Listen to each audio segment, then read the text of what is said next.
এখানে একজন জালেম শাসক ছিলেন, তার নাম হচ্ছে গৌর গোবিন্দ। নাম শুনেছেন?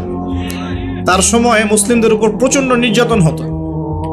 এক ব্যক্তির সন্তান জন্ম হওয়ার ঘটনায় সে গরু জবাই করে মানুষকে খাওয়াতে চেয়েছিল, এতে করে তার সন্তানকে তার চোখের সামনেই জবাই করে মেরে ফেলা হয়েছে। এগুলো ইতিহাসে লেখা আছে, আমরা পড়েছি, আল্লাহ ভালো জানেন, আমরা এগুলো হিস্ট্রির মধ্যে পড়েছি। তো তিনি সোনারগাঁ চলে যান। সোনারগাঁ গিয়ে তৎকালীন বাংলার শাসককে তিনি বিচার দেন। তিনি কিছু ফোর্স পাঠান, সাথে পাঠিয়ে দেন এই ইয়েমেন থেকে আগত এই যে শাহজালাল রাহিমাহুল্লাহ এবং তার 360 জন। প্রথমে ছিল 210 জন। রাস্তায় আস্তে আস্তে আস্তে আস্তে দাওয়াতি কাজ করতে করতে করতে করতে আরো বেশ কিছু অনুসারী তার হন, তার হাতে বায়াত গ্রহণ করেন এবং 360 জনের একটা বাহিনী তিনি গঠন করেন। শুধু আধ্যাত্মিকত্বেই তিনি আল্লাহর মারিফতওয়ালা মানুষ ছিলেন এমন নয়, বরং চলতি পথে মানুষকে দাওয়াতও দিয়েছেন। এক পর্যায়ে রাজা গৌর গোবিন্দের বিরুদ্ধে সশস্ত্র যুদ্ধও করেছেন। আপনারা কি মনে করেন এই অঞ্চলে ইসলাম কিভাবে এসেছে? খালি দাওয়াতের মাধ্যমে? আমি এখন যা দিচ্ছি এটা দাওয়াত, আমি যা দিচ্ছি এটা দাওয়াত। আমি আপনাকে নামাজের দাওয়াত দিতে পারি, কিন্তু নামাজ আমি এখানে প্রতিষ্ঠা করতে পারবো না। আমার কথা কি বুঝতে পারছেন? কিন্তু উমর রাদিয়াল্লাহু আনহুর যুগে নামাজ প্রতিষ্ঠিত ছিল। কেউ নামাজ না পড়লে শাস্তি প্রদান করা হতো। যখন আপনি নামাজ না পড়লে মুসলিমদেরকে শাস্তি দিতে পারবেন, বালেগ বিনা ওযরে নামাজ পড়ছে না, নামাজের ওয়াক্ত হয়ে গেছে, হাইয়া আলাস সালাহ, আজান হচ্ছে, দোকান খুলে ব্যবসা করছে, যখন ওই দোকানে গিয়ে চার্জ করতে পারবেন তখন সালাত কায়েম হয়েছে। এখন আমরা সালাতে দাওয়াত দিচ্ছি, ভাই নামাজের দিকে আসেন। বিগত 100 বছরের অবস্থা আমি ব্যাখ্যা করবো ইনশাল্লাহ সামনে, এটা বলে শেষ করি। তিনি শুধু দাওয়াতই দেন নাই, মানুষের আধ্যাত্মিক বিষয়গুলো পরিবর্তন করেছেন। তার অনুসারীদেরকে নিয়ে সেখানে এসেছেন। ইতিহাসের বইগুলোতে লেখা আছে সেই রাজা জাদুবিদ্যায় পারদর্শী ছিল, জাদুবিদ্যায় পারদর্শী ছিল। ব্রহ্মপুত্র নদী থেকে শুরু করে সুরমা পর্যন্ত প্রত্যেক নদীর নৌযান তিনি বন্ধ করে দেন, যাতে শাহজালাল রাহিমাহুল্লাহ এখানে আসতে না পারে। যখন ইমানের সৈনিকরা মাঠে নামে তখন কুফররা ভয় পায় না? পায় কি পায় না? তো তারাও ভীত ছিল তখন, কারণ যখন আপনি জুলুম করবেন কারো উপরে না, তখন অটোমেটিকলি আপনার মনের মধ্যে একটা ভয় কাজ করবে। যখন আপনি কারো প্রতি জুলুম করবেন অটোমেটিকলি মনের মধ্যে একটা ভয় কাজ করবে আপনার। যখন আপনি শিরক করবেন মনের মধ্যে ভয় কাজ করবে। যখন আপনি নবীর সুন্নতের খেলাফ চলবেন, ইসলামের এগেইনস্টে শত্রুতা করবেন, মনের কোথায় জানি একটা অজান্তে একটা ভয় কাজ করবে, না জানি আল্লাহ কবে আমাকে ধরেন, হবে না? আর যখন আপনি ভিতর থেকে পবিত্র এবং ভিতর থেকে শক্ত, যে না আমি ইমানের উপর আছি, আল্লাহর হুকুম আহকাম পালন করছি, নবীর সুন্নত মেনে চলছি, ইসলামের দাওয়াত দিচ্ছি, আপনার ভিতরে কোথায় জানি একটা কনফিডেন্স থাকবে যে আল্লাহ আমার সাথে আছে। আর কেউ থাক না থাক, আল্লাহ আমার সাথে আছে। দুনিয়াতে না হোক, আল্লাহ পরকালে আমার সাথে আছে। দুনিয়া আখিরাত উভয় জাহানেই আল্লাহ পাক সাথে থাকবেন ইনশাআল্লাহ। তো জাদুবিদ্যা কাজ করলো না। বলা হয়, এটা সত্য মিথ্যা আমরা জানি না, বলা হয় যে নৌযান ছাড়াই আল্লাহ পাকের কুদরতে, আল্লাহ পাক তার কুদরত কিন্তু তার বান্দার মধ্যে প্রকাশ করতে পারেন যাকে ইচ্ছা। তিনি নদী পার হয়েছেন, তার সৈন্যদেরকে নিয়ে পার হয়েছেন, এটা বলা হয়ে থাকে। আল্লাহ ভালো জানেন, আমরা সত্য মিথ্যা বলতে পারবো না। এরপরে এখানে সর্বশেষ যেটা পদক্ষেপ নেওয়া হয়েছিল, লোহা দিয়ে জাদু করা হয়েছে, শিল দিয়ে জাদু করা হয়েছে। এই শিলের জাদু কে ভাঙতে পারবে, এই কথা শাহজালাল রাহিমাহুল্লাহ তার অনুসারীদেরকে বলছিলেন যে তোমাদের মধ্যে যে ব্যক্তি ফজরের নামাজ কোনোদিন কাজা করো নাই, সে উঠে আজান দিলে ইনশাআল্লাহ আল্লাহ পাক এই জাদু ভ্রষ্ট করবেন। সম্ভবত নাসির উদ্দিন নামক একজন ব্যক্তি, বুরহানুদ্দিন, শুকরিয়া স্যার, বুরহানুদ্দিন নামক একজন ব্যক্তি, তিনি দাঁড়িয়ে বলেন যে আমি কোনোদিন ফজরের নামাজ কাজা করি নাই। চিন্তা করতে পারেন, উম্মার বিজয় কাদের হাতে হয়েছে? বেনামাজিদের হাতে, আমাদের মতো বেনামাজিদের হাতে। আমরা যারা পর্দা করি না আমাদের হাতে, আমরা যারা সুদ খাই আমাদের হাতে, আমরা যারা ব্যভিচার করছি, পরকিয়া করছি, জেনা করছি, মাদক খাচ্ছি, এই তরুণ সমাজ, আমাদের হাতে কি উম্মার বিজয় হবে? কি মনে হয় আপনাদের? একদিনও ফজরের নামাজ কাজা হয়নি, সেই ব্যক্তি উঠে আজান দিয়েছেন, সুবহানাল্লাহ। আর শাহজালাল রাহিমাহুল্লাহ তখন বলেছিলেন যে শিল হট, মানে এটা ভেঙে যাওয়ার জন্য। এই শিল এবং হট একত্রিত হয়ে পরবর্তীতে আস্তে আস্তে সিলেট নামটা হয়েছে। তার আগের নাম ছিল জালালাবাদ। কি নাম ছিল? জালালাবাদ। এই যে ইতিহাসগুলো কতজন মানুষ জানে?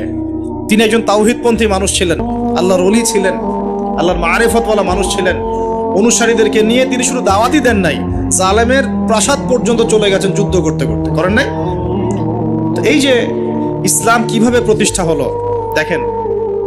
আর শেষের 100 বছরে কি হলো? ওই 1200 বছরের ইতিহাস আমরা ভুলে গেলাম, কি হলো শেষের 100 বছর?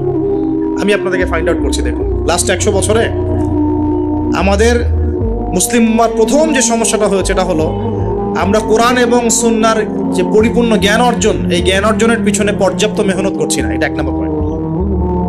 আমরা কি সবাই কোরআন পড়তে জানি? হলফ করে বলতে পারবেন প্রত্যেক ব্যক্তি, আপনারা যারা শুনছেন আমার লেকচার, সবাই কোরআন তেলাওয়াত করতে পারেন বিশুদ্ধ করে? তারপরে যদি জিজ্ঞাসা করি আমরা কতজন কোরআনের অন্তত একটা পারা মুখস্থ করেছি, হাত উঁচু করতে পারবেন? তারপর যদি প্রশ্ন করি আমাদের মধ্যে কতজন জীবনে অন্তত একটা বার আলিফ লাম মিম থেকে মিনাল জিন্নাতি ওয়ান নাস পর্যন্ত অর্থ সহ পড়েছি অন্তত একবার আল্লাহর কিতাব, হাত উঁচু করতে পারবেন? আমাকে উত্তর দেন। তাহলে বিগত 100 বছরের উম্মার অবস্থা এমন হবে না কেন? আমরা কতজন ব্যক্তি 5 ওয়াক্ত নামাজ পড়ি? উঁচু লেভেলের কথাবার্তা বলে আসলে লাভ নাই মাহফিলগুলোতে। আমি এটা শিখেছি মাহফিলে এসে। প্রথম দিকে আমি খুব হাই থটের কিছু লেকচার দিতাম, পেট্রো ডলার কেন্দ্রিক, জায়নিজম কেন্দ্রিক, জিউসদেরকে নিয়ে, প্যালেস্টাইন ইস্যু নিয়ে, আরো বড় বড় কিছু ইস্যুস, ওয়ার্ল্ড অ্যাফেয়ার্স নিয়ে। পরে দেখলাম যে আসলে আমরা এমন একটা জায়গায় আছি, এখানে আমাকে প্রশাসনের অনেক ভাই অনেক হেল্প করেছে, অনেক রাজনৈতিক নেতৃবৃন্দ আমাকে অনেক হেল্প করেছে, সমাজ নেতা আমাকে অনেক হেল্প করেছে, আমাদের আলেম ওলামাদের মধ্যে অনেকেই, হকপন্থী অনেক ওলামায়ে কেরাম আমাকে কাছে ডেকে নিয়ে অনেক হেল্প করেছে। বুঝিয়েছে যে কথাগুলো মানুষ বুঝতে পারবে না সেগুলো পাবলিকলি বলার কোনো মানে হয় না। পরে আমিও ফিল করলাম যে আসলেই তাই। যেখানে আমি আলোচনা করছি ওইখানকার মানুষ নামাজ পড়ছে না, আমি সেখানে গিয়ে কিভাবে ইকোনমিক বিষয়গুলো বোঝাবো? আমি এমন একটা জায়গায় লেকচার দিচ্ছি যেখানকার মানুষ কোরআন তেলাওয়াত করতে জানছে না, আমি কিভাবে কোরআনের হুকুম আহকামগুলো প্রতিষ্ঠানের কথা বলবো? আমরা এমন একটা জায়গায় বসে আছি যে আমরা সবাই নবীর সুন্নত অনুযায়ী দাঁড়িয়েও রাখছি না। এটা তো একটা সুন্নত আমল, জীবনের প্রত্যেক ক্ষেত্রে সুন্নতের কথাই বলছি না, নিজের দেহের কথাই বলছি, সেখানেও আমরা পিছিয়ে পড়ছি। তাহলে আমি উঁচু লেভেলের কথাবার্তা কিভাবেই বলতে পারি? তখন নিজেকে আরো গুটিয়ে নিলাম, নিয়ে আবার প্রাথমিক অবস্থা থেকে আলোচনা করা শুরু করব। সলাত কেন্দ্রিক, পড়াশোনা কেন্দ্রিক, যাকাত কেন্দ্রিক, সাওম কেন্দ্রিক, শিরক, তাওহীদ, আকীদা, ঈমান, সুন্নত, এগুলো কেন্দ্রিক। এই মাহফিলের সিজনে আমি এগুলোই বলেছি, এর বাইরে কিছু বলিই নি এখন, কারণ মনে করছি যে এগুলো বলার মতো পরিবেশ নাই। আমাদের সবার আগে দরকার জ্ঞানের বিপ্লব। সর্বপ্রথম যেটা প্রয়োজন এই উম্মার, সেটা হলো জ্ঞানের বিপ্লব। প্রত্যেক ব্যক্তিকে আল কোরআন তেলাওয়াত করা শিখতে হবে আগে। ওয়াদা করেন, রাজি আছেন কিনা? প্রত্যেক ব্যক্তিকে আল কোরআনুল কারীম বিশুদ্ধ করে তেলাওয়াত করা শিখতে হবে আগে, ইনশাআল্লাহ। ইনশাআল্লাহ যদি আমি আগামী বছর আসি, আমি 5টা কাজ আপনাদেরকে দিয়ে যাচ্ছি। আগামী বছর এসে আমি 5টা কাজ আগে নিব, তারপর আলোচনা হবে। 1 নাম্বার, সবাইকে বিশুদ্ধ কোরআন তেলাওয়াত করা শিখতে হবে, 1 নাম্বার। 2 নাম্বার, অন্তত একবার আলিফ লাম মিম থেকে মিনাল জিন্নাতি ওয়ান নাস পর্যন্ত এই 30 পারা কোরআন অর্থ সহ অন্তত একটা বার পড়ে দেখতে হবে 1 বছরে। পারবেন?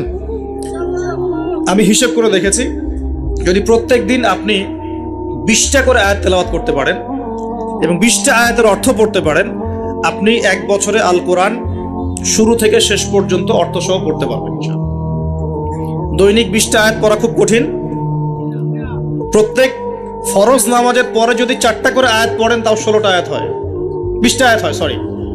5 ওয়াক্ত ফরজ সালাতের পরে যদি আমরা 4টা করে আয়াত তেলাওয়াত করি, যে কোনো 4টা আয়াত একদম শুরু থেকে নিয়ে 4টা করে আয়াত পড়ি এবং অর্থগুলো পড়ি, 5 ওয়াক্ত নামাজ শেষে আমরা 20টা আয়াত তেলাওয়াত করে ফেলব।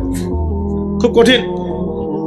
2 নাম্বার কাজ। 3 নাম্বার হচ্ছে আমাদের প্রিয় নবী মুহাম্মদুর রাসূলুল্লাহ সাল্লাল্লাহু আলাইহি ওয়াসাল্লামের জীবনী গ্রন্থ অন্তত একটা বার 1 বছরে পড়ে দেখতে হবে। পারা যাবে ইনশাআল্লাহ?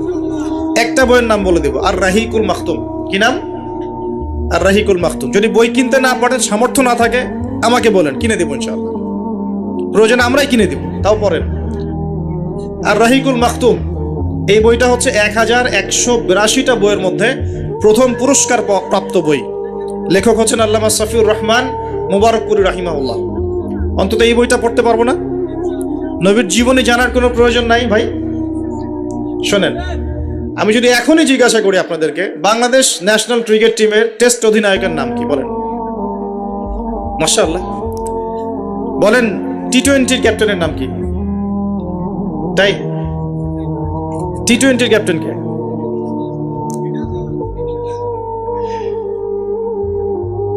ওডিআই ক্যাপ্টেন কে? আর্জেন্টিনার 3 জন প্লেয়ারের নাম বলতে পারবেন? ব্রাজিলের 5 জন প্লেয়ারের নাম বলতে পারবেন? বাংলাদেশের ফিল্ম ইন্ডাস্ট্রির 10 জন নায়কের নাম বলতে পারবেন? বলিউডের 10 জন মহিলার নাম বলতে পারবেন? মহিলা বললাম কারণ বাইরে এদেরকে দেখলে মেয়ে মনে হয়, কিন্তু ভিতরে একটা মহিলা। আপনার কাছে মনে হয় যে মেয়ে, আসলে কিন্তু এরা মহিলা। উপরে যেটা আছে এটা মেকআপ, ঠিক আছে? একটা জোক আছে যে বিয়ের সময় মেয়ে এমন মেকআপ করেছে যে বাসর রাত্রে জামাই আর মেয়েকে চিনতে পারছে না, কারণ সে মুখ ধুয়ে আসছে। সে মনে করছে যে কাকে বিয়ে করলাম। তো এখানে সব প্রসঙ্গ এসেই গেছে, একটা কথা বলেই দেই, যারা বিবাহ করেন নাই এখনো, দিনদার মেয়ে ছাড়া বিয়ে করতে যায় না। যে মেয়ের মধ্যে দিনদারিতা আছে, নামাজ কালাম ঠিক মতো পড়ে, পর্দা ঠিক মতো করে, ইসলামের প্রতি মহব্বত আছে, ঠিক আছে, এই ধরনের মেয়েকে বিয়ে করেন, ইনশাল্লাহ সুখী হবেন। যদি অন্য কিছু সার্চ করেন, হ্যাঁ দিনদারিতা থাকার পরে যদি আপনার মধ্যে সৌন্দর্য থাকে, বংশ ভালো হয়, অর্থ সম্পদ থাকে, আলহামদুলিল্লাহ কোনো সমস্যা নেই, কিন্তু দিনদারিতা টপ প্রায়োরিটি পাবে। তো যে প্রসঙ্গে কথাটা বললাম, আমাদের তরুণ প্রজন্মকে যদি আপনি এই প্রশ্নগুলো করেন, তারা কিন্তু উত্তর দিতে পারে।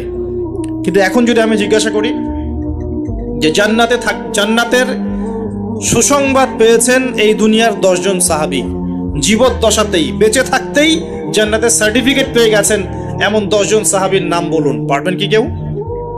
কজন পারবেন? আমি যদি বলি 4 খলিফার জন্ম মৃত্যু বলেন, পারবেন কি?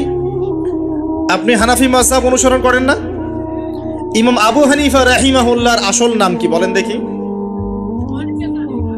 কতজন পারলেন দেখলেন? তার জন্ম কত হিজরি, মৃত্যু কত হিজরি বলতে পারবেন? 80 হিজরি জন্ম, মৃত্যু 150, একজন বলতে পেরেছে। দেখেন, বেসিক ঈমান ভঙ্গের কারণ কয়টা জানেন? ঈমান ভঙ্গের 10টা কারণ আছে, কে বলতে পারে? আচ্ছা, ঈমান কঠিন হলো, ওযু ভঙ্গের কারণ কয়টা, কে বলতে পারে? ফরজ গোসলের নিয়ম কানুন। তো বেসিক কিছু প্রশ্নের উত্তর কিন্তু আমরা বলতে পারি না। আল কোরআনে আল্লাহ পাক কতজন নবী রাসূলের কথা বলেছেন? কতজন? 25 জন। কোরআনে কতগুলো সূরা আছে? আল কোরআনে আয়াত সংখ্যা কত? একদম ভুল, 6236। তো শুনুন, এই যে বেসিক প্রশ্ন, কমন জিনিসগুলো যারা আমরা জানি না, অথচ আমরা মাশাআল্লাহ বলিউড, হলিউড, খেলাধুলার জগৎ সব একাকার করে ফেলেছি। বলেন এই তরুণ প্রজন্মকে দিয়ে কি ইসলামের বিজয় হবে কিনা? কি মনে হয় আপনাদের? বিগত 100 বছরে আমরা কি করেছি এই জায়গাটা একটু দেখেন। প্রথমত, আমরা দিনের বেসিক যে পড়াশোনার জ্ঞান অর্জন, এই জ্ঞান অর্জন থেকে আমরা মোটামুটি পিছিয়ে যাচ্ছি। আমরা মনে করছি যে এগুলো আলেম ওলামাদেরই কাজ, দায়ীদের, বক্তাদের, তাদেরই কাজ দিনকে নিয়ে ফিকির করা, আমাদের কোনো দায়িত্ব নাই। এটা কি ঠিক হবে? এই দিন কি আমাদের সবার না? বাংলাদেশ একটা রাষ্ট্র, বাংলাদেশ রাষ্ট্রটা কি শুধু পলিটিশিয়ানদের দ্বারাই টিকে থাকে? এখানে সাধারণ জনগণ আছে, পুলিশ প্রশাসন আছে, যুবক যুবতী আছে, শিশুরা আছে, বিভিন্ন অর্থনৈতিক সেক্টরে মানুষ আছে, ফাইন্যান্সের ক্ষেত্রে মানুষ আছে, মিলস, ইন্ডাস্ট্রিজ, ফ্যাক্টরিজ আছে, অনেক কিছু আছে। সব কিছু মিলেই কি একটা জাতি না? এখন যদি মনে একটা অংশের মানুষ দায়িত্ব ছেড়ে দেয়, শুধু প্রশাসন বলে যে আমরা দায়িত্ব পালন করবো না, আপনারা বোঝেন, তাহলে এই পুরো দেশের সিস্টেমটা কলাপস করবে না? শুধু ব্যাংকিং সিস্টেমের মানুষরা যদি বলে আমরা আর ব্যাংক ট্যাঙ্ক চালাবো না, আপনারা চালান, যা করেন করেন, এই দেশের ইকোনমিক সেকশনটা কলাপস করবে না? যদি ব্যবসায়ীরা বলে আমরা কোনো ব্যবসা করবো না, শুধু এই যে এক্সপোর্ট ইম্পোর্ট অথবা এই যে ট্রানজাকশন, মানে বাস ট্রাক যেটা আমরা বলি, শ্রমিক, মোটর শ্রমিক, তারাই যদি বলে আমরা আর গাড়ি ঘোড়া চালাবো না, জনগণ ভোগান্তিতে পড়বে না? একটা রাষ্ট্র বলেন, সমাজ বলেন, উম্মাহ বলেন, টিকে থাকে সবার প্রচেষ্টার উপরে। সবাই যখন যার যার জায়গা থেকে তার দায়িত্ব পালন করে, তখন সে রাষ্ট্রের বিজয় কেউ ঠেকাতে পারে? কেউ পারবে না ইনশাআল্লাহ। একই জিনিস উম্মার ক্ষেত্রেও। আমরা যদি মনে করি যে আমরা এটা আলেম ওলামাদেরই কাজ, হ্যাঁ, হাফেজে কোরআন তারাই কোরআন চর্চা করবে, যিনি মুফতি মুহাদ্দিস তারাই ইসলাম নিয়ে পড়ে থাকবে, আমরা কিছু জানি না, তাহলে সমস্যা। আমাদের বেসিক জ্ঞান সবাইকে অর্জন করা উচিত। রাসূল সাল্লাল্লাহু আলাইহি ওয়াসাল্লাম বলছেন, তালাবুল ইলমি ফরিদা আলা কুল্লি মুসলিম। প্রত্যেক মুসলমানের উপরে দিনের জ্ঞান অর্জন করাটা ফরজ করা হয়েছে।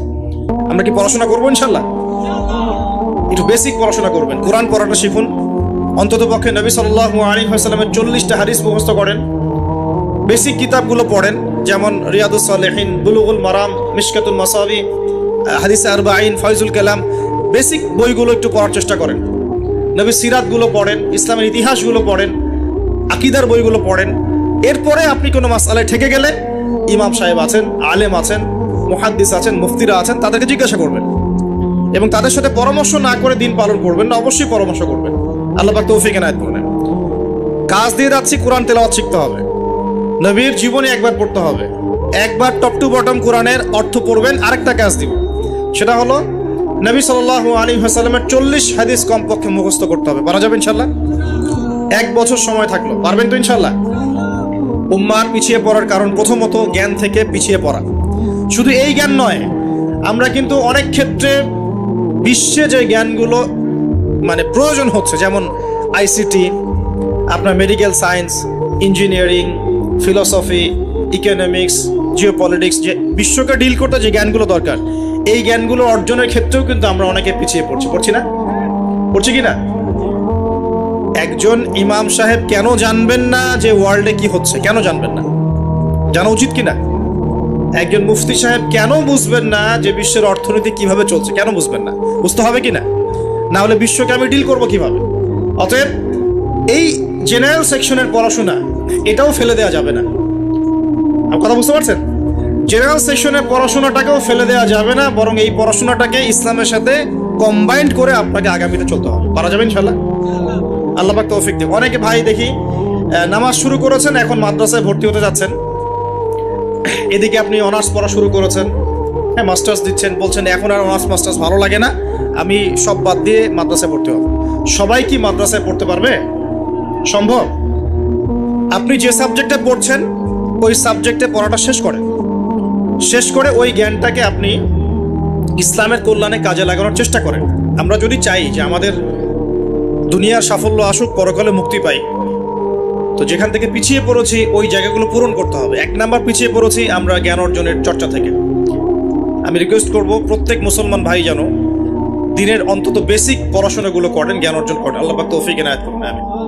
সবচেয়ে বেশি প্রয়োজন আমাদের জ্ঞানের বিপ্লব, এবং এই জ্ঞান চর্চার মধ্য দিয়ে ইনশাআল্লাহ আমরা সমাজ পরিবর্তন করবো ইনশাআল্লাহ তাআলা। দেখুন, আইয়ামে জাহিলিয়াতের সেই 23 বছর পরিবর্তন হয়েছে কোরআন এবং সুন্নাহর জ্ঞানের মাধ্যমে। কিন্তু নবী সাল্লাল্লাহু আলাইহি ওয়াসাল্লাম এই কোরআন সুন্নাহর জ্ঞানকে সাহাবীদের মধ্যে ছড়িয়ে দিয়েছেন এবং তারা সেই জ্ঞানের আলোকে তাদের ব্যক্তি জীবন পরিবর্তন করেছেন, তাদের পরিবার পরিবর্তন করেছেন, তাদের আকীদা বিশ্বাস পরিবর্তন করেছেন। দুনিয়ার যে বস্তুবাদিতা, এখান থেকে পরকালের চেতনা জাগ্রত হয়েছে। আল্লাহ পাকের আদেশের সামনে আত্মসমর্পণের চেতনা নিয়েছেন। এক পর্যায়ে তারা কিন্তু দিনের জন্য সংগ্রাম করেছেন, কষ্ট স্বীকার করেছেন। প্রয়োজনে তারা কিন্তু মক্কা থেকে হিজরত করে মদিনাতেও চলে গেছেন। মানে তারা সবকিছুই করেছেন, কিন্তু শুরুটা হয়েছিল কি দিয়ে? জ্ঞানের চর্চার মধ্য দিয়ে। তাহলে আমাদের প্রথম কি দরকার ভাই? কোরআন এবং হাদিসের কেন্দ্রিক জ্ঞানের চর্চা। আল্লাহ পাক সবাইকে করার তৌফিক এনায়েত করুন। আমিন। আর এই জ্ঞান চর্চাটার কথা বলি, একা একা হবে না, ওস্তাদ লাগবে কিনা? টিচার লাগবে, ওস্তাদ লাগবে। যে সেক্টরে জ্ঞান অর্জন করছেন সেখানকার ওস্তাদদের সাথে সুসম্পর্ক রেখে বরেণ্য উলামায়ে কেরামদের সাথে সহবতে থেকে আপনি জ্ঞানের চর্চা করেন ইনশাআল্লাহ তাআলা। আল্লাহ পাক আপনার জ্ঞানে বরকত দান করুন, আমি দোয়া করি। দ্বিতীয় যে বিষয়টা আমরা পিছিয়ে পড়েছি বিগত 100 বছরে, সেটা হলো আমরা জানি অনেক কিছুই, জানা অনুযায়ী আমল সবাই করি না। এটা হচ্ছে দ্বিতীয় রিজন।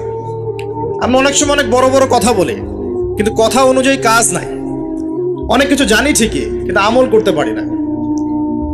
আমরা একটা সূত্র ফলো করলেই জানা অনুযায়ী আমল করতে পারবো ইনশাআল্লাহ। আমি কি সূত্রটা বলে দিব? সূত্রটা হচ্ছে, একজন ব্যক্তিত্ব আছে আমাদের সামনে, সেই ব্যক্তিত্বকে হুবাহু কপি পেস্ট করতে হবে। কাট পেস্ট আছে না? কপি পেস্ট এরকম কপি পেস্ট করতে হবে একজন ব্যক্তিত্বকে, তার নাম মুহাম্মদ রাসূলুল্লাহ সাল্লাল্লাহু আলাইহি ওয়াসাল্লাম। আজকে রাত্রে লেকচার শুনলেন, বাসায় গিয়ে ঘুমাবেন, এমনি এমনি ঘুমাবেন না। ঘুমানোর আগে বিসমিল্লাহ বলে লাইটটা অফ করবেন, বিছানাটা বিসমিল্লাহ বলে ঝাড়বেন, ঠিক আছে? ওয়াশরুম থেকে পারলে অজু করে আসবেন। মশারি দিচ্ছেন, লাইটস অফ করছেন, পাত্র যেগুলো আছে সেগুলো একটু ঢেকে রাখবেন বিসমিল্লাহ বলে, দরজা লাগাবেন বিসমিল্লাহ বলে। এরপর 3 বার পড়বেন সূরা ইখলাস একবার, সূরা ফালাক একবার, সূরা নাস একবার, পরে হাত একত্রিত করে ফু দিয়ে গা মাসাহ করবেন। এই কাজটা 3 বার করবেন। একবার আয়াতুল কুরসি পড়বেন, সূরা বাকারার 255 নম্বর আয়াত, আল্লাহু লা ইলাহা ইল্লা হুয়াল হাইয়ুল কাইয়ুম, এটা শেষ পর্যন্ত। এরপর সূরা বাকারার শেষের 3টা আয়াত পড়বেন, লিল্লাহি মা ফিস সামাওয়াতি, এখান থেকে ফানসুরনা আলাল কওমিল কাফিরিন পর্যন্ত। তারপর ডান কাতে পাশ ফিরবেন, বলবেন আল্লাহুম্মা বিইসমিকা আমুতু ওয়া আহইয়া।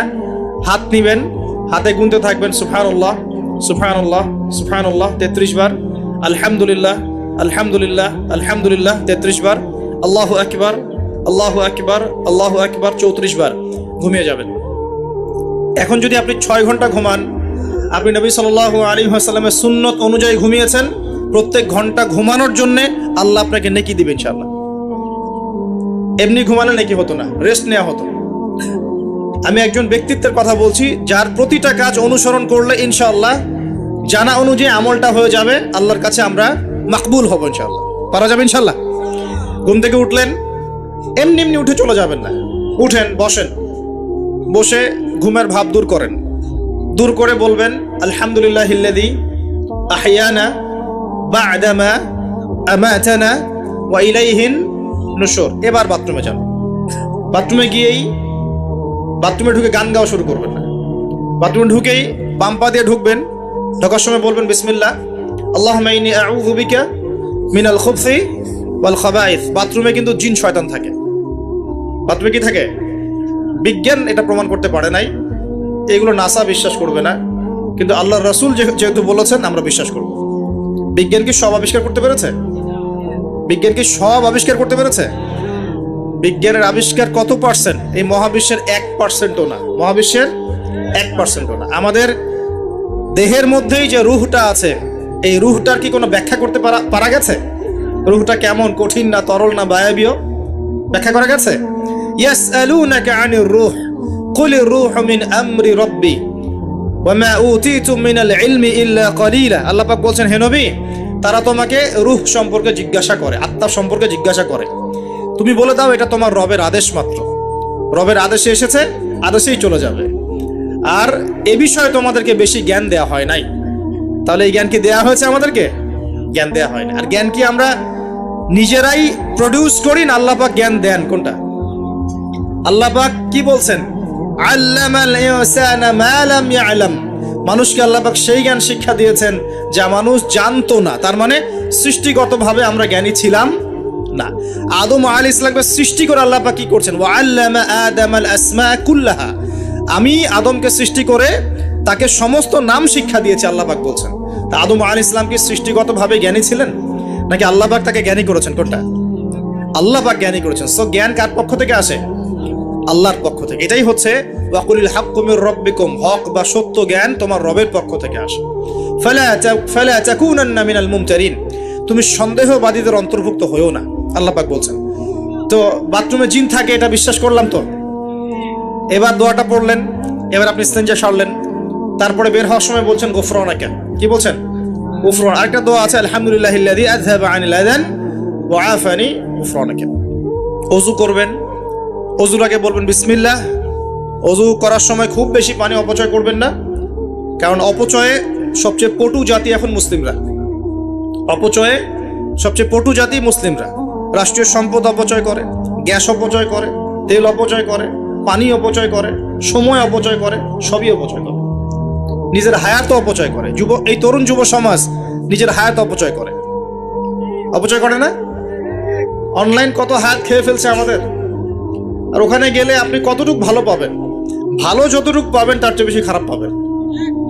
ভালো যতটুকু পাবেন তার চেয়ে বেশি খারাপ পাবেন।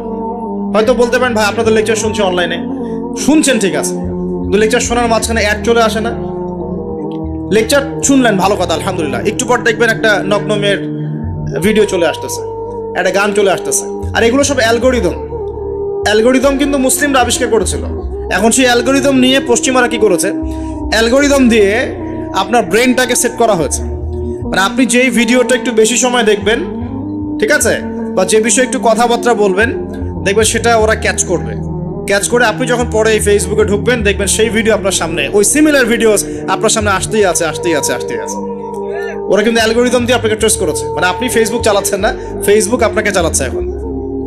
কথা বুঝতে পারছেন? আচ্ছা, আসুন সামনে যাই।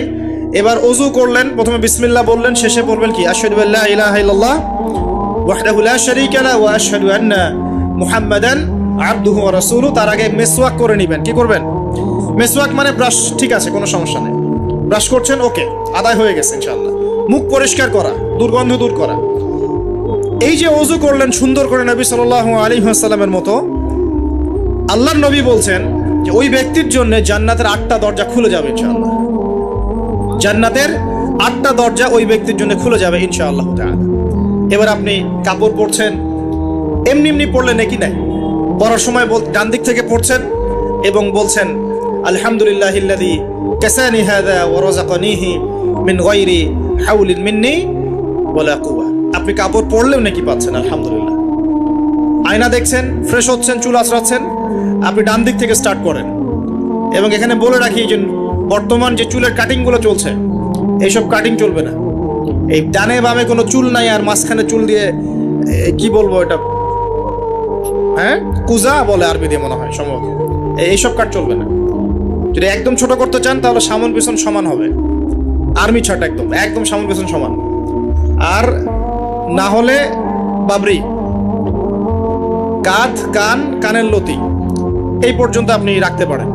যার নাই তার তো প্রশ্নই নাই, যার নাই তার তো আর বলে লাভ নেই। যার আছে, নবীজি বলেছেন সাল্লাল্লাহু আলাইহি ওয়াসাল্লাম, যার চুল আছে সে যেন চুলের যত্ন নেয়। কে বলেছেন? দেখেন, ইসলাম আপনাকে চুল আঁচড়ানো শিখিয়েছে। আপনি ইসলামে কি চাচ্ছেন? ইসলাম এমন একটা দিন বা জীবন ব্যবস্থা যেখানে আপনি জীবনের প্রতিটা বিষয়ের সমাধান তো পাবেনই, ইভেন আপনি চুল কেমন করে আঁচড়াবেন সেটাও ইসলাম আপনাকে শিখাবে ইনশাআল্লাহ। হায়েজ হয়েছে, নেফাস হয়েছে, হ্যাঁ, ওযু ইস্তেঞ্জা করেছেন, টয়লেট করেছেন, কিভাবে পবিত্রতা অর্জন করবেন, গোসল ফরজ হয়ে গেছে, কিভাবে গোসল করবেন, কিভাবে নামাজ পড়বেন, কিভাবে পরিবার চালাবেন, কেমন করে ব্যবসা করবেন, কেমন করে সমাজ চালাবেন, কোন বিষয়টা বলা বাকি আছে কোরআন এবং হাদিসে? বলেন তো, একটা বিষয় দেখাতে পারবেন যেটা কোরআন এবং সুন্নায় নাই? এটাই তো প্রমাণ করে যে ইসলাম আল্লাহ রাব্বুল আলামিনের পক্ষ থেকে নাজিলকৃত সর্বশ্রেষ্ঠ এবং আসমানি গ্রন্থ, আসমানি দিন, যেটা আল্লাহ পাক জমিনবাসীর জন্য নাজিল করেছেন। কিভাবে আপনি কম্পেয়ার করবেন কোনটা সত্য কোনটা মিথ্যা? আপনি সবগুলো ধর্মগ্রন্থ নিয়ে বসে দেখেন যে প্রত্যেকটা ধর্মগ্রন্থের মধ্যে কি জীবনের প্রতিটা বিষয়ের সমাধান আছে কি না, ঘেটে দেখেন। যদি দেখেন যে না, সবগুলো ধর্মগ্রন্থ ঘেটেছি, শুধু কোরআন এবং হাদিসে পেয়েছি যেখানে প্রতিটা বিষয়ের সমাধান আছে, তাহলে নিঃসন্দেহে এটা আল্লাহ পাকের পক্ষ থেকে এসেছে। সহজ। আর যখন জেনে যাবেন এটা আল্লাহর পক্ষ থেকে এসেছে, তখন আমাদের কর্তব্য তার সামনে আত্মসমর্পণ করা। আল্লাহ পাক আমাদের সবাইকে পরিপূর্ণ মুসলমান হওয়ার তৌফিক দান করুন। ওযু শেষ, এবার যাবেন নামাজে যাওয়ার সময় বাসা থেকে বের হচ্ছেন, আল্লাহর রাসূল শিখিয়েছেন আপনাকে বলতে হবে বিসমিল্লাহি তাওয়াক্কালতু আলাল্লাহ ওয়ালা হাওলা ওয়ালা কুওয়াতা ইল্লা বিল্লাহ। বের হলেন, আপনার সাথে একজন ফেরেশতা থাকবেন ইনশাআল্লাহ, শয়তান দূরে চলে যাবে ইনশাআল্লাহ। মসজিদে যাচ্ছেন, যাওয়ার সময় চুপচাপ থাকবেন না, দোয়া পড়বেন, জিকির করবেন। একটা দোয়া আছে, এটাও পড়তে পারেন, আল্লাহ নবী পড়তেন। তিনি বলতেন আল্লাহুম্মা ইজআল ফি কলবি নূরা, হে আল্লাহ আমার কলবে নূর দাও, ওয়া ফি লিসানি নূরা, আমার লিসান বা জিহ্বায় জবানে তুমি নূর দাও, ওয়া ফি সামঈ নূরা, আমার শ্রবণ ইন্দ্রিয়তে নূর দাও, আলো দাও, ঠিক আছে, ওয়া ফি বাসরি নূরা, আমার দৃষ্টি শক্তির মধ্যে নূর বা আলো দাও, ওয়া আন ইয়ামিনি নূরান, আমার ডান দিকে আলো দাও, ওয়া আন শিমালি নূরান, আমার বাম দিকে আলো দাও, হ্যাঁ, ওয়া মিন খালফি নূরান ওয়া মিন তাহতি নূরা, আমার উপরে নিচে তুমি নূর দাও। আল্লাহুম্মা ইজআল ফি নাফসি নূরা, আল্লাহ আমার নফসের মধ্যেই তুমি নূর বা আলো দাও। এরকম দোয়া আছে, আরো অনেক শব্দে আসছে। এটা ছোটটা বললাম, এটা বড় ভার্সনও আছে। এই দোয়াটা অনেক বড়, তো এই দোয়াটাও পড়তে পারেন। নূর বা আলো কার পক্ষ থেকে আসে? দুনিয়াতে যদি আমরা এই জাহেলি পরিবেশে অন্ধকারাচ্ছন্ন সমাজে আমরা যদি আলো চাই, আল্লাহর নূর ছাড়া কোনো গতি নাই। আল্লাহ পাক নূর দিলে আপনি আলো পাবেন। আল্লাহ পাক খিদর আলাইহিস সালামকে নূর দিয়েছিলেন না? নৌকা কেন ফুটা করছেন মানুষ বুঝতে পারছে না, খিদর আলাইহিস সালাম বুঝতে পারছেন ফুটা না করলে সমস্যা আছে, জলদস্যু নিয়ে যাবে। মনে আছে গল্পটা? কোন সূরায়? কোন সূরা? সূরা কাহফ। বাচ্চাকে কেন হত্যা করলেন মানুষ বুঝতে পারছে না, মুসা আলাইহিস সালামও বুঝতে পারছেন না। খিদর আলাইহিস সালাম বলছেন এই বাচ্চাকে হত্যা না করলে বড় হয়ে বড় কাফের হতো, আর পুরো বাবা মাকেও পর্যন্ত কাফের বানাতো। দেয়ালটা কেন নির্মাণ করলেন মুসা আলাইহিস সালাম বুঝতে পারছেন না। খিদর আলাইহিস সালাম বলছেন এই দেয়াল নির্মাণ না করলে এর নিচে এতিম 2 বাচ্চা রেখে যাওয়া বাবা মার সম্পত্তি ছিল, মানুষরা নিয়ে চলে যেত, এই কারণে করেছে। তো যা সবাই বুঝবে না, যা সবাই দেখবে না, যা সবাই উপলব্ধি করতে পারবে না, আপনি যদি সেটা দেখতে চান, শুনতে চান, উপলব্ধি করতে চান, তাহলে আল্লাহর নূর লাগবে। কি লাগবে? আর আল্লাহ পাকের নূর এমনি এমনি আসবে না। আগে ফরজিয়াতের উপর আমল করতে হবে, নফল আমল বাড়াতে হবে, সুন্নতের উপর পাবন থাকতে হবে, মনের মধ্যে রোগ দূর করতে হবে। মনে অহংকার রাখলে নূর আসবে না, মনে হিংসা বিদ্বেষ রাখলে নূর আসবে না, সারাদিন গীবত তহমত সমালোচনা গালিগালাজ করলে নূর আসবে না, হারাম খেলে নূর আসবে না। এক কথায় তাসকিয়া বা আত্মশুদ্ধি অর্জন না করতে পারলে নূর আসবে না। আর আল্লাহর নূরওয়ালা মানুষদের কাছে গেলে ইনশাআল্লাহ নূর আসবে। এরকম মানুষ তো খুঁজে পাওয়া এখন মুশকিল না? আমরা মোটামুটি সবাই দিন দিন কেমন জানি বস্তুবাদী হয়ে যাচ্ছে। বস্তুবাদী মানে দুনিয়ার ফিকিরটা বেশি, দুনিয়া ঠিক রেখে তারপর পরকাল করতে চাই, তাই না ভাই? আল্লাহ পাক আমাদেরকে বোঝার তৌফিক দেখ যে এই দুনিয়ার জীবনটা সংক্ষিপ্ত এবং চিরস্থায়ী নয়। আমাদের প্রতিটা কাজ পরকালীন স্বার্থে করা উচিত। আল্লাহ পাক বোঝার তৌফিক দান করুন। নামাজ পড়তে যাবেন, এবার নামাজের মধ্যে চেষ্টা করবেন আজান এবং একামত এর মাঝখানে বেশি বেশি দোয়া করার জন্য। নবীজি বলেছেন আজান একামতের মাঝখানে দোয়াগুলো আল্লাহ পাক ফেরত দেন না। আজান একামতের মাঝখানে যে কোনো দোয়া করবেন ইনশাআল্লাহ আল্লাহ পাক কবুল করবেন, যদি আপনার রিজিকটা হালাল হয়। আল্লাহ পাক তৌফিক দান করুন, আমিন। তারপরে নামাজে দাঁড়ালেন, একামত হয়ে গেছে, এখন কি নামাজ কি আমরা 4 মিনিটে 4 রাকাত নামাজ শেষ করে দিব? আমরা কি 3G 4G 5G নামাজ পড়বো, নাকি নবী সাল্লাল্লাহু আলাইহি ওয়াসাল্লামের মতো ধীর স্থির ভাবে নামাজ পড়বো? কোনটা? আর নামাজের যে কিছু মাসআলা আছে, এই মাসআলা ইখতিলাফি মাসআলাগুলো কি নিয়ে কি আমরা পড়ে থাকবো, নাকি নামাজের ভিতরে যে প্রাণ, আধ্যাত্মিকত্ব, ইহসান, মারিফত এগুলোর ফিকির করবো? কোনটা বলেন? হাত কোথায় বাঁধবো, পায়ে পা লাগাবো কি লাগাবো না, আমিন জোরে বলবো না আস্তে বলবো, আর কি রফুল ইয়াদান করবো কিনা, ব্যাস এই তো আমাদের মাসালা, নাকি? এইগুলো নিয়েই তো আমরা মোটামুটি মসজিদ তো ভাগ করে দিয়েছি মাশাআল্লাহ অনেক, নাকি? এবং সেগুলোকে আমরা মনে করি যে আমরা জিহাদ করে দিয়েছি সমাজের মধ্যে। হ্যাঁ, উম্মার ঐক্য নষ্ট হয়ে গেছে। উম্মার ঐক্য কি হয়েছে? নষ্ট হয়ে গেছে। এভাবে আস্তে আস্তে উম্মার ঐক্য নষ্ট করা হয়েছে। আর উম্মার ঐক্য যে নষ্ট হোক এটা কারা চাইবে? ইসলামের বন্ধুরা না শত্রুরা? আমরা সবাই মিলে যদি এই পুরো বাঙালি জাতি এবং আমার উম্মা যারা আছি মুসলিম, আমরা সবাই ঐক্যবদ্ধ থাকি, আমাদেরকে কি হারানো খুব সহজ, নাকি বিভক্ত হয়ে গেলে সহজ? তো বিভক্ত হয়ে যায় এটা কারা চাইবে? নিঃসন্দেহে ইসলামের দুশ্মনরাই চাইবে। তো আমরা বিভক্ত হয়ে যাচ্ছি কারণে অকারণে। তো দেখুন নামাজের মূল জিনিসটা কি? আল্লাহকে পাওয়া। নামাজে দাঁড়িয়েছি, নামাজে কতটুকু মনোযোগ থাকে, কি পড়ি বুঝি কিনা, সূরা ফাতিহার অর্থ বুঝি কিনা, সেজদায় আল্লাহকে পাই কিনা, আমি দোয়া করলে আমার চোখ দিয়ে পানি ঝরে কিনা, তেলাওয়াত বুঝি কিনা, রুকু ধীর স্থির ভাবে করি কিনা, সেজদা ধীর স্থির ভাবে করি কিনা, নামাজে কি আমি চুরি করি, এগুলো খেয়াল রাখতে হবে। স্থিরতা থাকবে। অনেকে দেখি নামাজে রুকু করেন, রুকু থেকে মাথা না তুলেই তাবাস করে সেজদায় চলে যান, করেন কিনা? এটা নামাজ চুরি করা। এই নামাজ আল্লাহর কাছে কবুল হয় না। একটা হাদিসে আসছে বহু নামাজি আছে যাদের নামাজ শেষ হওয়ার পরে নামাজটাকে নিয়ে তাদের মুখের উপর নিক্ষেপ করে দেওয়া হয়। বলে নাউজুবিল্লাহ। আমরা কি এমন নামাজি হতে চাই? নবী সাল্লাল্লাহু আলাইহি ওয়াসাল্লাম নামাজে দাঁড়াতেন, দুনিয়া ভুলে যেতেন, দুনিয়ার ফিকির থাকতো না, কোনো পা ফুলে যেত, তিনি টেরি পাচ্ছেন না। একটা হাদিসে আসছে নবী সাল্লাল্লাহু আলাইহি ওয়াসাল্লাম এক রাকাতের মধ্যে প্রায় 4.5 পারা কোরআন তেলাওয়াত করেছেন। আমরা তো এতটুকু পারবো না, আমরা জানি, কিন্তু অন্তত পক্ষে 10টা আয়াতও যদি পড়ি, একটা সূরাও যদি পড়ি, এটাকে ধীর স্থির ভাবে পড়া যাবে কিনা? যাবে না? একটু অর্থটা বুঝে পড়া যায় না? আমরা যখন সূরা ফাতিহা পড়ি, আল্লাহ পাকের সাথে আমরা কিন্তু কথোপকথন করি। আপনি কি জানেন? এই হাদিসে শোনেন, যখন আল্লাহু আকবার বলে দাঁড়াই এবং সূরা ফাতিহা সানার পরে সূরা ফাতিহা স্টার্ট করে আমরা বলি আলহামদুলিল্লাহি রাব্বিল আলামিন, আল্লাহ পাক উত্তর প্রদান করেন, বলেন হামিদানি আব্দি। আমরা বলি আর রহমানির রহিম, আল্লাহ পাক বলেন ইসনা আলাইয়া আব্দি। আমরা বলি মালিকি ইয়াউমিদ্দিন, আমরা বলি যখন আল্লাহ পাক তার উত্তর দেন, বলেন মাজ্জাদানি আব্দি। আমরা বলি ইয়াকা না'বুদু ওয়া ইয়াকা নাস্তাঈন, আল্লাহ পাক বলেন হাযা বাইনি ওয়া বাইনা আব্দি। আমরা দোয়া করি, বলি ইহদিনাস সিরাতাল মুস্তাকিম সিরাতাল্লাযীনা আন'আমতা আলাইহিম গায়রিল মাগদুবি আলাইহিম ওয়ালাদ-দাল্লিন। এরপর আল্লাহ পাক বলেন ওয়ালি আব্দি মা সাআলা, আমার বান্দা যে পথ চেয়েছে আমি তাকে তা দিলাম। এই যে নামাজে আল্লাহর সাথে আমরা মোনাজাত করি, মোনাজাত মানে আল্লাহর সাথে চুপে চুপে কথা বলা। মোনাজাত মানে কি? শুধু এটাকেই মোনাজাত বলে না, মোনাজাত মানে আল্লাহর সাথে চুপে চুপে কথা বলা। আমরা আল্লাহর সাথে ফিস ফিস করে ভাবে নামাজে কথা বলি, কতজন ফিল করি?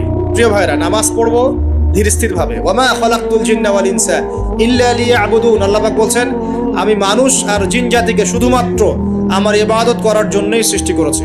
সো এত তাড়াহুড়ার কিছু নাই, নামাজ পড়তেই দুনিয়া আসছি, আল্লাহর হুকুম আহকাম পালন করতেই দুনিয়া আসছি। একটু হোক না, দোকানটা 5টা মিনিট পরেই না হয় খুললেন, ঠিক আছে, ক্ষেত খামারে 5টা মিনিট পরেই না হয় গেলেন, কি এমন হয়ে যাবে? ফরজ নামাজটা অন্তত পক্ষে ধীর স্থির ভাবে পড়েন, বাসায় গিয়ে আপনি সুন্নত পড়তে পারেন, কোনো সমস্যা নেই। নফল নামাজ আপনি ইচ্ছা মতো পড়েন, আল্লাহ পাক তৌফিক দান করুন। নামাজ শেষ, নামাজ শেষ হয়ে আমরা কি উঠে চলে আসবো, নাকি একটু সুন্নত আছে? নামাজ শেষ করার পর আরো সুন্নত আছে। নামাজ শেষ করার পরে একবার বলতে হয় আল্লাহু আকবার, তারপর 3 বার বলতে হয় আস্তাগফিরুল্লাহ আস্তাগফিরুল্লাহ আস্তাগফিরুল্লাহ। একবার বলতে হয় আল্লাহুম্মা আনতাস সালাম ওয়া মিনকাস সালাম তাবারাকতা ইয়া যাল জালালি ওয়াল ইকরাম। আরো বলতে হয় আল্লাহুম্মা আইন্নি আলা যিকরিকা ওয়া শুকরিকা ওয়া হুসনি ইবাদাতিকা। এগুলো পড়তে হবে না? গুরুত্বপূর্ণ সুন্নত। যখন সুন্নতের উপর আমল না করব, তখন তো সারা জীবনের সুন্নত প্রতিষ্ঠা হবে না। তারপরে একবার আয়াতুল কুরসি পড়তে হয়। নবীজি বলেছেন সাল্লাল্লাহু আলাইহি ওয়াসাল্লাম, যে ব্যক্তি প্রত্যেক ফরজ নামাজের পর আয়াতুল কুরসি তেলাওয়াত করে, মৃত্যু ছাড়া জান্নাতে যাওয়ার জন্য কোনো বাধা নাই তার। আলহামদুলিল্লাহ, মরে গেলে জান্নাতে চলে যাবে ইনশাআল্লাহ। এরপরে আরো আছে আল্লাহুম্মা লা মানিআ লিমা আ'তাইত ওয়া লা মু'তিয়া লিমা মানা'ত ওয়া লা ইয়ানফা'ু যাল জাদ্দি মিনকাল জাদ। আরো অনেক দোয়া কালাম আছে। 33 বার সুবহানাল্লাহ, 33 বার আলহামদুলিল্লাহ, 33 বার আল্লাহু আকবার, তারপর কালিমা শাহাদা, তারপরে একবার সূরা ফালাক, একবার সূরা নাস, একবার সূরা ইখলাস। এগুলো পড়ে উঠে আসবেন। আমরা কিন্তু এই সুন্নগুলোর চাইতে এখন ওই মোনাজাতকে বেশি গুরুত্ব দিই, তাই না? মোনাজাত করলেন, উঠে চলে গেলেন, তা সুন্নতগুলো আমল করবে কে? মোনাজাত তো অপেক্ষায় বসে আছেন, সালাম ফিরানো হয়ে গেছে, ব্যাস মোনাজাত 1 মিনিট শেষ, আলহামদুলিল্লাহ শেষ করলেন, কিন্তু সুন্নতগুলো আমল করবে কে? সুন্নতটা কি সরে গেল না? আমি তর্ক করতে আসিনি এই বিষয় নিয়ে। করেন বুঝলাম, আপনি করেন, ঠিক আছে করেন, কিন্তু সুন্নত আমলটা করবে কে? এই জিকির আজগার তাসবিহ তাহলিলগুলো কে পড়বে? তাহলে ওগুলো তো পড়তে হবে নাকি? ওগুলো তো পড়তে হবে। তাসবিহ তাহলিল জিকির আজগার শেষ করেন, আল্লাহ পাক তৌফিক এনায়েত করুন, আমিন। এরপরে আসেন, এবার যে নামাজ থেকে বের হয়ে গেলাম, এখন কেউ যাবে চাকরি ক্ষেত্রে, কেউ ব্যবসায়, কেউ পড়াশোনায়, হ্যাঁ, কেউ সমাজে, বিভিন্ন জন বিভিন্ন জায়গায় চলে যাব না নামাজ শেষে? আচ্ছা, এখন ঘুমালাম নবীর মতো, উঠলাম নবীর মতো, দাঁত ব্রাশ করলাম, মাশাআল্লাহ, মেসওয়াক করলাম, ওযু করলাম, ইস্তিনজা করলাম, নামাজে গেলাম, নামাজও পড়লাম, সবকিছু নবীর মতোই করলাম সাল্লাল্লাহু আলাইহি ওয়াসাল্লাম। এখন কি ব্যবসায় গিয়ে মাপে কম দিতে পারবো? বলেন, কথা বলেন। এখন আসল জায়গায় আসেন। নামাজ তো আলহামদুলিল্লাহ পড়লাম, জিকির আজগার করলাম, তাসবিহ তাহলিল করলাম, কোরআনও তেলাওয়াত করলাম, মাশাআল্লাহ, আল্লাহ পাককে বলে আসলাম আল্লাহ তোমারই ইবাদত করি, তোমার কাছেই সাহায্য চাই, আর কারো কাছে চাই না। এখন কি বের হয়ে আমি যখন চাকরিতে যাব বা ব্যবসায় যাব বা অন্য সেকশনে যাব, এখন কি আমি ব্যবসায় গিয়ে মাপে কম দিতে পারবো কিনা? এখন কি আমি পণ্যে ভেজাল দিতে পারবো কিনা? এখন কি আমি মিথ্যা কসম করে পণ্য বিক্রি করতে পারবো কিনা? এখন চাকরি ক্ষেত্রে গেলে আমি কি ঘুষ নিতে পারবো কিনা? আমি কি সুদ খাইতে পারবো কিনা? আমি কি বাজারে কৃত্রিম সিন্ডিকেট তৈরি করতে পারবো কিনা? বাজারে একটা রেট চলছে, আমরা পলিসি করে দামটাকে মজুত করে বাড়াই দিলাম, মানুষকে একটা ভোগান্তিতে ফেললাম, পারবো কিনা? এখানে গিয়ে আমানতের খেয়ানত করতে পারবো কিনা? দায়িত্ব অবহেলা করতে পারবো কিনা? এখানে গিয়ে আমি দুনিয়ার সামান্য স্বার্থে পরকাল বিসর্জন দিতে পারবো কিনা? পারবো? যদি পারি তাহলে আমরা শুধু নামাজে মুসলিম হয়েছি, জীবনের সব ক্ষেত্রে এখনো মুসলিম হতে পারি নাই। আর যদি আমরা জীবনের সব ক্ষেত্রে মুসলমান হতে পারি তাহলে ইসলামের বিজয় আসবে ইনশাআল্লাহ। আমার কথা কি বোঝা যাচ্ছে না কঠিন হচ্ছে? এখন পরিবারে আসলাম, তো পরিবারটা ইসলামী আদর্শে করবো না? আমার বাচ্চা কাচ্চা ইসলাম শিখবে না? আমাদের বাসার মেয়েরা মায়েরা পর্দা করবে না? আমার বাসায় তালিম থাকবে না? নাকি অপসংস্কৃতি থাকবে? নামাজ পড়ে এসেই রিমোটটা নিয়ে বসে যাব এই বেহায়া সিরিয়াল দেখার জন্যে? নাকি মোবাইল ফোনে ঢুকে যাব পর্নোগ্রাফি দেখার জন্যে? নামাজ পড়ে বের হয়ে কি সিগারেট ধরাবো? বন্ধুদের পাল্লায় বসে মাদকের আসরে বসবো? নাকি মেয়ের পিছনে ঘুরবো? নামাজ তো পড়লাম, এখন কি হবে? প্রিয় ভাইয়েরা, যদি আমরা প্রকৃত অর্থেই মন থেকে নামাজ আদায় করতে পারি, নামাজ যদি কবুল হয়, আল্লাহ রসুল বলছেন নামাজ মানুষকে পাপাচার থেকে দূরে রাখে। আল্লাহ পাকও বলছেন ইন্না সালাত তানহা আনিল ফাহশাই ওয়াল মুনকার, নিশ্চয়ই নামাজ মানুষকে সমস্ত পাপাচার থেকে দূরে রাখবে ইনশাআল্লাহ। তার মানে যদি বিশুদ্ধ করে নামাজ পড়তে পারি, আমার পক্ষে সহজ হবে পরিবারটা ইসলামিকভাবে গড়া, আমার পক্ষে সহজ হবে ব্যবসা বাণিজ্য ইসলাম মেনে চলা, চাকরিতে ইসলাম মেনে চলা। সমাজের দায়িত্ব যদি পাই, এখানে গিয়ে আমি ন্যায় বিচার করবো না অন্যায় করব, জুলুম করব না ইনসাফ প্রতিষ্ঠা করব, খেয়ানত করব না আমানতদারিতা বজায় রাখবো। আল্লাহ পাক তৌফিক এনায়েত করুন যেন জীবনের প্রতিটা ক্ষেত্রে আমরা ইসলাম ফলো করতে পারি।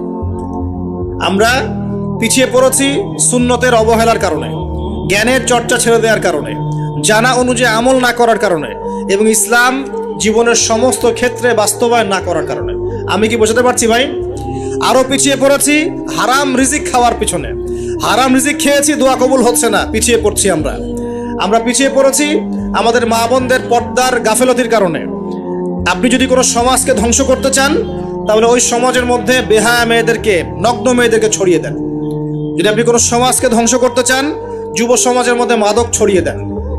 আপনি যদি কোনো সমাজকে ধ্বংস করতে চান, তাহলে সমাজের নেতৃত্ব প্রদানকারী মানুষদেরকে করাপ্টেড বানিয়ে দেন, সমাজ ধ্বংস হয়ে যাবে। আমরা কিন্তু দিন দিন এই কাজগুলো করেছি। আমাদের যুব সমাজের মধ্যে মাদক ছড়িয়ে গেছে না? মেয়েদের মধ্যে বেপরদামি ছড়িয়ে গেছে না? এই তো কয়দিন আগে দেখলেন না, ফ্রি মিক্সিং নিয়ে যে এতদিন ধরে কথা বলে আসছি, দেখলেন না টিচার কি করলো মেয়েদের সাথে? আপনি মেয়েকে পড়াচ্ছেন একজন পুরুষ টিচারকে দিয়ে। 10টা মেয়ে পড়ছে একটা ব্যাচে প্রাইভেট করে, একটা পুরুষ টিচার পড়াচ্ছে। 2 দিন পর ঘটনা ঘটে যাচ্ছে, হচ্ছে না? আমরা এই ফ্রি মিক্সিং মানে নারী পুরুষের অবাধ মেলামেশার ফলে সমাজটা ধ্বংস করে ফেলছি। মেয়েদের একটা ফাংশন আছে, মেয়েদের ফাংশন মেয়েদের ক্ষেত্রে, ছেলেদের ফাংশন ছেলেদের ক্ষেত্রে। একে যখন আপনি মিশ্রিত করে দিবেন, এরকম দুর্ঘটনা ঘটবে, প্রতিনিয়তই ঘটবে, কেউ ঠেকাতে পারবে না। নসিহত করে কি হবে? কারণ নসিহত করে তো সব হচ্ছে না। যাদের হাতে এই ক্ষমতাগুলো আছে, তারা যদি সমাজের মধ্যে ফ্রি মিক্সিংটাকে রোধ করতে পারেন, সমাজের মধ্যে ইনশাল্লাহ দেখবেন একটা সাম্য আসবে, ব্যালেন্স আসবে, এবং ছেলে মেয়েদের মধ্যে এই অবাধ মেলামেশা কমে যাবে ইনশাল্লাহ। অবাধ মেলামেশার ফলে জেনা বেড়েছে, ধর্ষণ বেড়েছে, পরকীয়া বেড়েছে, আর অনেক কিছু হয়েছে। একটা বাচ্চা মেয়ে পর্যন্ত এখন সেফ হচ্ছে না, বাচ্চা মেয়েকে পর্যন্ত মানুষ ধর্ষণ করে দিচ্ছে না? আমরা আমাদের ছেলে মেয়েদের জন্য কোন পরিবেশ সমাজ রেখে যাচ্ছি ভাবতে হবে তো। আল্লাহ পাক আমাদেরকে বোঝার তৌফিক দান করুন। আমাদের মা বোনদেরকে পর্দায় রাখতে হবে। প্রিয় ভাইয়েরা, এটার থেকে গাফেলতির কারণে আমরা পিছিয়ে পড়েছি। আরো পড়েছি ওই যে বললাম দায়িত্বহীনতা, মানে আমরা মনে করি দিনের দায়িত্ব শুধু আলেম ওলামাদের। এই দায়িত্বহীনতার কারণে আমরা সবাই দিনের ক্ষেত্রে আস্তে আস্তে আস্তে অনেকটা পিছিয়ে আসছি। আরো আছে কারণ হচ্ছে ইসলামের ভিতরে, ইসলামের লেবাসে পোশাকে অনেক মুনাফিক ঘোরাফেরা করছে, এরাও ইসলামকে পিছিয়ে দিচ্ছে। ইসলামের প্রকাশ্য শত্রু যারা সারা বিশ্ব থেকে মুসলিমদের নাম নিশান মিটিয়ে ফেলতে চায়, এরা বিভিন্ন এজেন্ডা মুসলিম সমাজে বাস্তবায়ন করছে। এই সমাজের এই এজেন্ডাগুলোর কারণেও মুসলমানরা আজকে পিছিয়ে পড়ছে। আরো কারণ আছে, অর্থনৈতিকভাবে ইসলামিক ভিত্তি আমাদের স্ট্রং হচ্ছে না, আমাদের সুদের সাথে আপোষ করতে হচ্ছে, এই কারণে আমরা পিছিয়ে পড়ছি। আরো ব্যাপার আছে, একটা জাতি উন্নত হয় কিভাবে? ওই যে কিম জং উনকে দেখেন, চিনেন? কিম জং উনকে চিনেন? কোথাকার প্রেসিডেন্ট? তার দেশের মানুষ খাবার খেতে পারে না, আর সে মিসাইল বানায় বসে বসে। আর আমেরিকা পশ্চিমা থেকে ভয় দেখায় না? দেখেছেন? ওর ওই উত্তর কোরিয়া হামলা চালাতে হলে 100 বার চিন্তা করতে হবে পশ্চিমাদেরকে। হ্যাঁ, কারণ সে 8-10টা মুসলিম কান্ট্রির মতো না যাদের কাছে এরকম কোনো অস্ত্র নাই। কথা বুঝতে পারছেন? ওকে অত সহজে কিন্তু কেউ আক্রমণ করবে না। তারপরেও আবার চায়নার সাথে ওর বন্ধুত্ব আছে, রাশিয়ার সাথে ওর বন্ধুত্ব আছে, ঠিক আছে? এর একটা অ্যালায়েন্স, এটাকে জিও পলিটিক্যাল ভাষায় ওদের অ্যালায়েন্স বলে। তো ওরা শক্তিশালী হলো কিভাবে? শুধুমাত্র ফাইন্যান্স দিয়ে না, এখানে পলিটিক্যাল ভিত্তি শক্ত, অস্ত্র শস্ত্র তাদের আছে। এখন বহির্বিশ্বের শত্রুরা ওদের দিকে চোখ তুলতে পারছে না, এত সহজ না।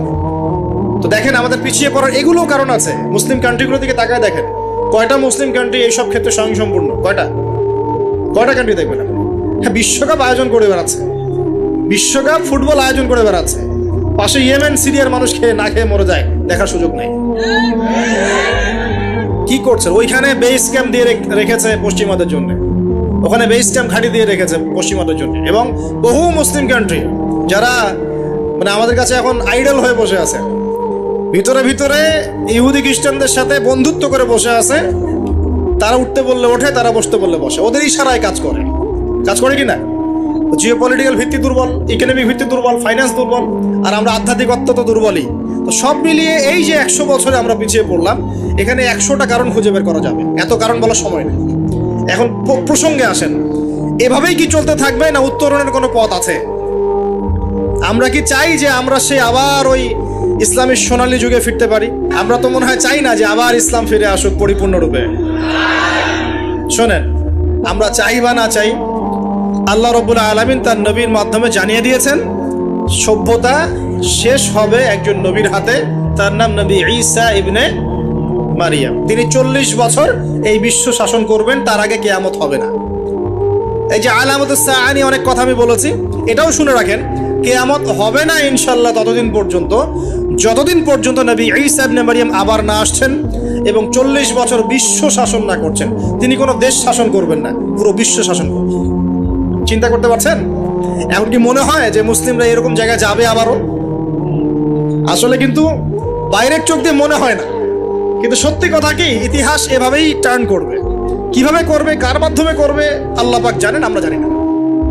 আমরা যদি না পারি, আল্লাহ আমাদেরকে সরিয়ে দিবেন, সরিয়ে দিয়ে নতুন প্রজন্ম নিয়ে আসবেন।